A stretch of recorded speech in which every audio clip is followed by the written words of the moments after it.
Hello दोस्तों, मैं अलका पटेल आप सभी का आपके अपने YouTube channel exam education point पर स्वागत करती हूँ। ये क्लास बिहार शिक्षक भर्ती के लिए है।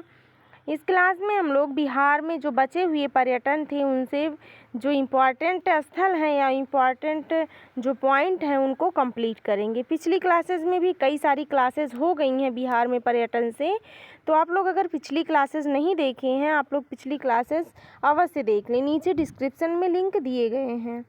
और अगर आप लोग चैनल पर नए हैं या फिर अभी तक चैनल को सब्सक्राइब नहीं किए हैं तो चैनल को सब्सक्राइब, क्लास को लाइक और शेयर कर दें अपने दोस्तों तक। तो चलिए हम लोग अपनी क्लास शुरू करते हैं। देखते हैं वेश्वकगढ़। इसमें दिया है नालंदा जिले के इस्लामपुर प्रखंड के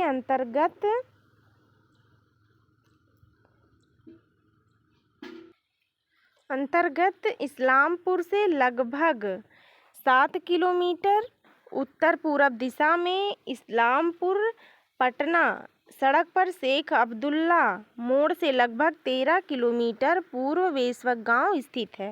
वेश्वक गांव कहाँ? नालंदा जिले के इस्लामपुर प्रखंड के अंतर्गत आता है इस्लामपुर। वहां से लगभग 7 किलोमीटर उत्तर पूर्व दिशा में इस्लामपुर पटना सड़क पर शेख अब्दुल्ला मोड़ है, वहां से लगभग 13 किलोमीटर पूर्व में वेश्वक गांव स्थित है।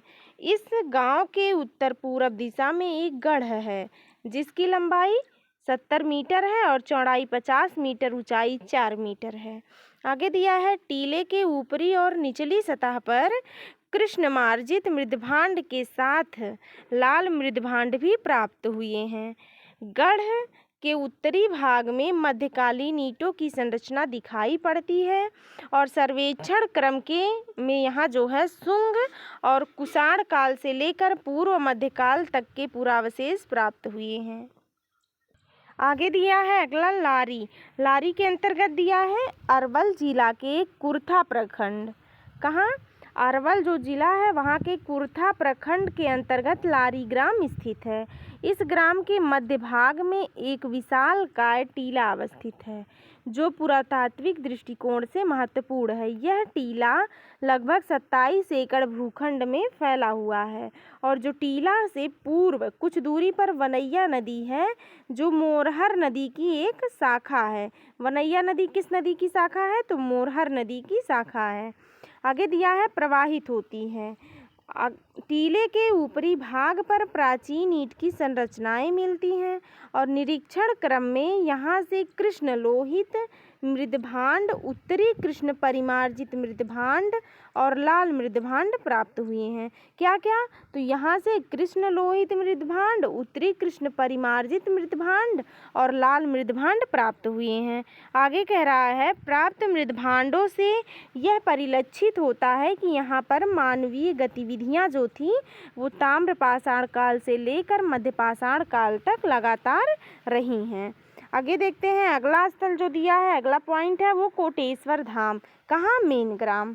तो कोटेश्वर धाम मेन ग्राम में देखते हैं दिया है गया जिला के बेलागंज प्रखंड के मोरहर और दरधा नदियों के संगम पर यह स्थित प्राचीन कोटेश्वर धाम मंदिर अपने स्थापत्य, मूर्तिकला और सुंदरता और प्राचीन बनावट के अवशेषों से परिपूर्ण होने के कारण अत्यंत महत्वपूर्ण है। किसके लिए?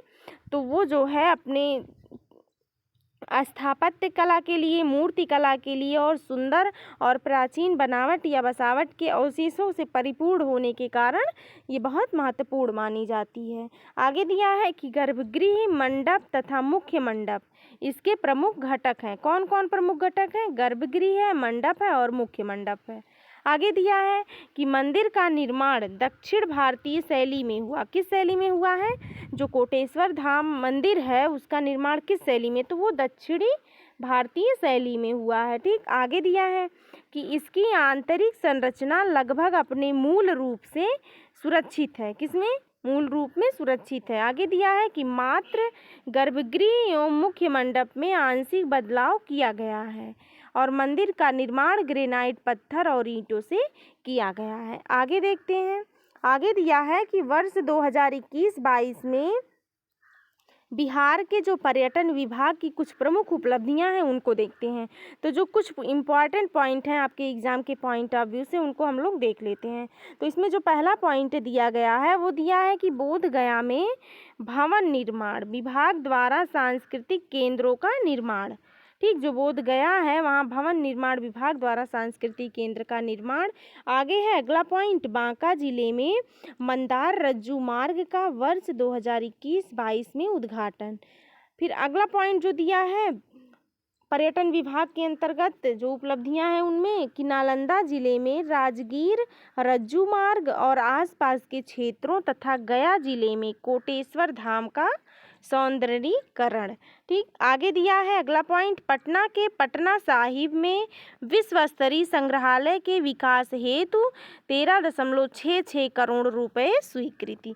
ये सारे जो है पॉइंट दिए हैं ये 21-22 में जो बिहार के पर्यटन विभाग की उपलब्धियां हैं कुछ मेन वही सारी हैं कि बोध गया में भवन निर्माण विभाग द्वारा सांस्कृतिक केंद्र का निर्माण, बांका जिले के मंदार रज्जू मार्ग का वर्ष 21-22 में उद्घाटन। अगला पॉइंट है नालंदा जिले में राजगीर रज्जू मार्ग और आसपास के क्षेत्रों तथा गया जिले में कोटेश्वर धाम का सौंदर्यीकरण। आगे है अगला पॉइंट कि पटना के पटना साहिब में विश्व स्तरीय संग्रहालय के विकास हेतु 13.66 करोड़ रुपए स्वीकृत हुई है। तो आज हम लोगों बिहार से जितने भी टॉपिक्स थे पर्यटन से इम्पोर्टेंट उन सारे टॉपिक्स को कंप्लीट कर लिया है। तो आप लोगों को क्लास कैसी लगी आप लोग कमेंट में अवश्य बताएं। और अगर आप लोग अभी तक चैनल को सब्सक्राइब नहीं किए हैं तो चैनल को सब्सक्राइब कर दें, क्लास को लाइक और शेयर कर दें। तो आप लोग अपना ध्यान रखिए, अपनी तैयारी बेहतरीन ढंग से करते रहिए। मिलते हैं अगली क्लास में, तब तक के लिए जय हिंद।